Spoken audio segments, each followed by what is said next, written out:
팀 케일러의 일과 영성이란 책에서 발자였습니다.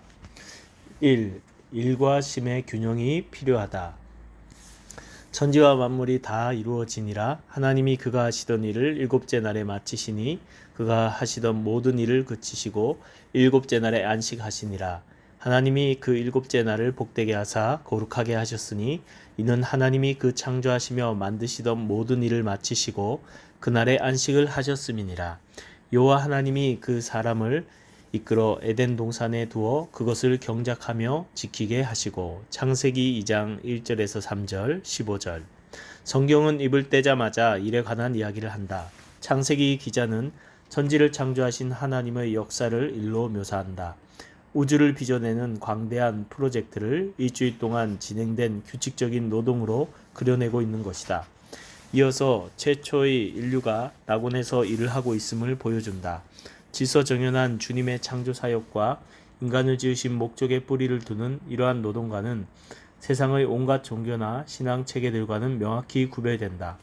대다수 문화와 설화들은 세계사와 인간사의 출발점을 우주적인 세력들이 치열하게 싸우는 투쟁의 결과로 그려낸다. 그러나 성경에서 창조는 갈등의 결과물이 아니다. 하나님에겐 적수가 없기 때문이다. 창조는 전투의 후유증이 아니라 장인의 계획에 가깝다. 하나님은 참호를 파는 전사가 아니라 명품을 만드는 장인으로서 세상을 지으셨다. 그리스인들은 황금 시대에서 시작되어 인간의 시대로 넘어오는 전이의 개념으로 창조를 설명한다. 이 시기에는 인류가 신들과 땅 위에서 화목하게 어우러 살았다. 언뜻 들으면 에덴 동산 이야기와 비슷하지만 한 가지 명백하게 다른 점이 있다.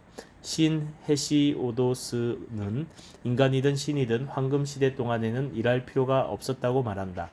최초의 낙원에서는 땅이 먹을 거리를 넘치도록 냈기 때문이다. 성경의 가르침과는 천지 차이다. 창세기는 첫 장부터 거듭 일하시는 하나님의 모습을 그려낸다. 그처럼 태초에 하나님은 일하셨다.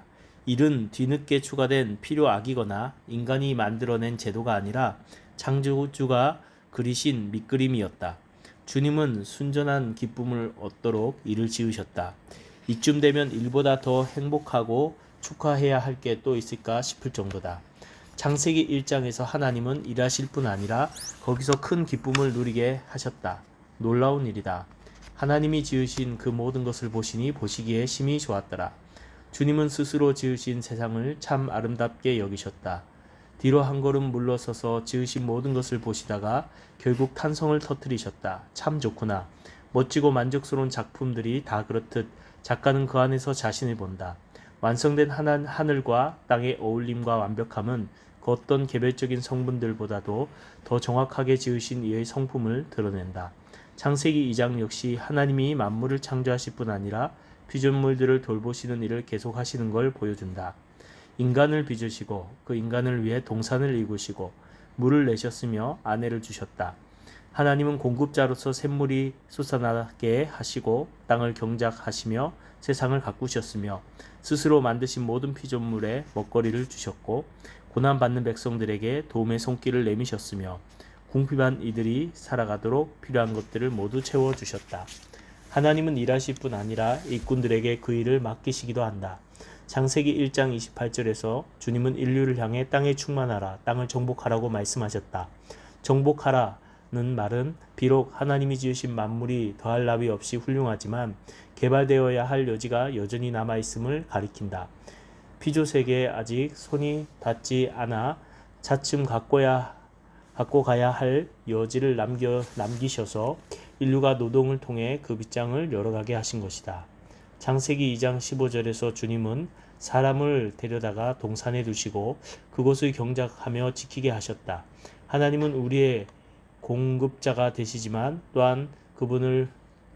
우리 또한 그분을 위해 일해야 한다는 사실을 암시한다. 주님은 실제로 인간을 통해 일하신다. 마르틴 루터가 지적하듯 하나님이 모든 생명을 먹이신다는 말씀은 농부와 다른 일꾼들의 수고를 통해 인류에게 먹을거리를 베풀어 주신다는 뜻이다. 일은 무의도식 하는 황금시대가 지난 뒤에 역사에 끼어든 재앙이 아니다. 주님이 인생을 염두에 두고 마련하신 완벽한 설계의 일부다. 인간은 하나님의 형상대로 지음받았기 때문이다. 하나님의 영광과 기쁨 가운데 적어도 일부는 일하는 데서 비롯되기 때문이다. 창조주께서 낙원에 일을 두셨다는 사실은 노동을 필요하기나 심지어 징계쯤으로 여기는 이들에게 기겁할 만큼 놀란 진리다. 노동은 하나님의 정원에 존재하는 축복의 일부다. 인간의 기본적인 욕구에 해당한다. 의미 있는 일을 하지 못하면 내면적으로 심각한 상실감과 공허감에 시달린다. 건강 문제를 비롯해 여러 가지 요인으로 이투에서 밀려난 이들은 정서적으로, 신체적으로, 그리고 영적으로 행복하게 사는 일이 얼마나 기묘한지 금방 알게 된다. 요양원이나 병원에 있는 사람들에게 요즘 어떠냐고 물어보면 무슨 일이든 해서 다른 이들에게 유익을 줘야 할 텐데 그러지 못하는 게 가장 유감스럽다는 대답이 돌아오기 십상이다. 스스로 너무 많이 쉬고 충분히 일하지 않는다고 여기는 것이다. 인간은 일을 하도록 설계된 터라 일거리를 잃으면 적잖게 불안해진다. 이런 자각은 생존하기 위해 일한다는 통념에 더 깊고 넓은 의미를 부여한다. 성경에 따르면 생존을 위해서 일해서 버는 돈만 필요한 게 아니다. 하루하루 연명할 뿐 아니라 온전한 인생을 살자면 일 자체가 필수적이다. 이를 통해 저마다 가진 특별한 능력과 은사를 파악하게 되고 그게 정체성 확립의 핵심 요소라는 점을 감안할 때 노동은 자아 발견의 주요한 통로이기도 하다. 이를 보는 기독교적 관점은 무엇인가? 무엇보다 살기 위해 일해야 하는 게 아니라 일하기 위해 살아야 한다는 것이다. 일을 하는 이의 능력을 제대로 표현한 게 곧 자신을 하나님께 드리는 수단이며 반드시 그리 되어야 한다. 물고기는 공기가 아니라 물속에서 산소호흡을 하므로 물을 벗어나지 않아야 자유로울 수 있다. 비행기나 새도 마찬가지다. 공기역학적인 원칙들을 거스르기가 무섭게 땅에 처박히고 만다. 그러나 거기에 순응한다면 자유자재로 치솟고 활강할 수 있다. 그와 마찬가지로 인생 또한 주인의 매뉴얼, 즉 하나님의 계명에 따라 처신해야 제대로 작동하는 법이다. 거룩한 명령을 어기면 주님의 마음을 슬프게 하고 영광을 돌리지 못할 뿐 아니라 창조주께서 설교해 두신 본성을 거스르게 된다. 신과 더불어 짝을 이루는 일도 마찬가지다. 십계명에는 엿새 동안은 힘써 내 모든 일을 행할 것이라고 명시되어 있다. 태초에 하나님은 인간을 일하는 존재로 지으셨으며 지금도 분명하게 그 설계에 따라 살라고 부르시고 이끄신다. 짐스러운 명령이 아니라 자유로 이끄시는 초대다.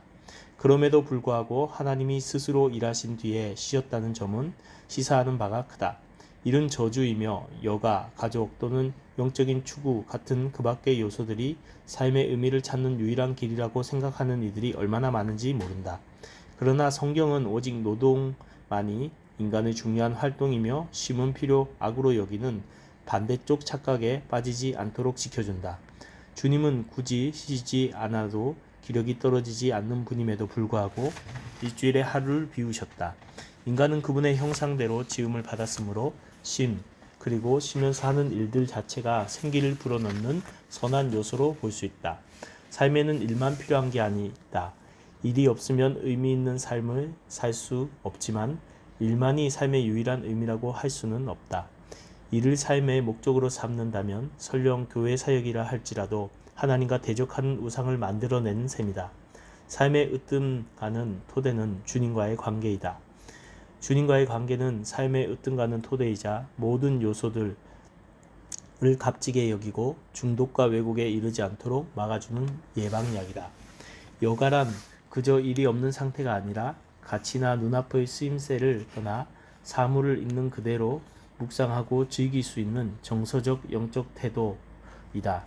이를 앞세우는 태도는 만사를 효용, 가치, 속도 등의 기준으로 인생의 가치를 판단하는 경향이 있다. 그러나 더할 나위 없이 단순하고 평범한, 더 나아가 엄밀히 말해 유용하지는 않지만 즐거움을 선사하는 인생의 국면들을 누릴 줄 알아야 한다. 종교개혁가 장 칼빈도 같은 의견을 내놓는다. 하나님이 오로지 필요를 채우시려고 음식을 주셨겠는가? 즐겁고 유쾌한 기분을 위해서가 아니겠는가? 옷을 주신 목적 또한 필요에 그치지 않고 단정함과 품위를 지키게 하시려는 게 아니겠는가? 풀과 나무, 과일들 역시 다양한 용도를 넘어 아름다운 생김새와 상쾌한 향기를 가지고 있다.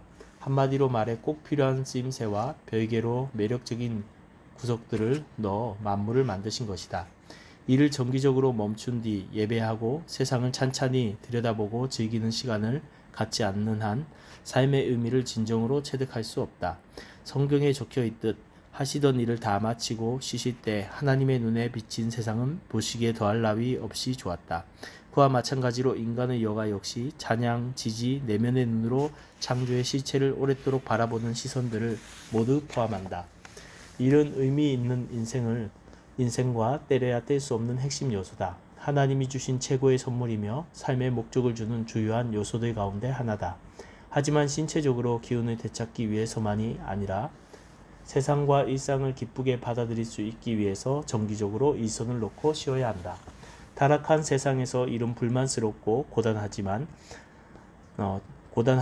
한 탓에 피하거나 꾹 참고 견뎌야 할 짐으로 서둘러 결론 짓기 십상이다. 어수선하고 혼란스러운 심령은 확신과 보증을 갈구하기 마련이므로 출세하고 성공하는데 온 정신을 쏟고 다른 쪽에는 그다지 신경을 쓰지 않는 정반대 방향으로 치달으려는 유혹을 받는다. 사실 밤낮 없이 일에 매달리는 건 평생에 걸친 삶의 가치를 이를 통해 비정상적인 방식으로 얻으려는 암울한 몸부림의 가능성이 크다. 그러기에 차마 이를 놓지 못하는 것이다.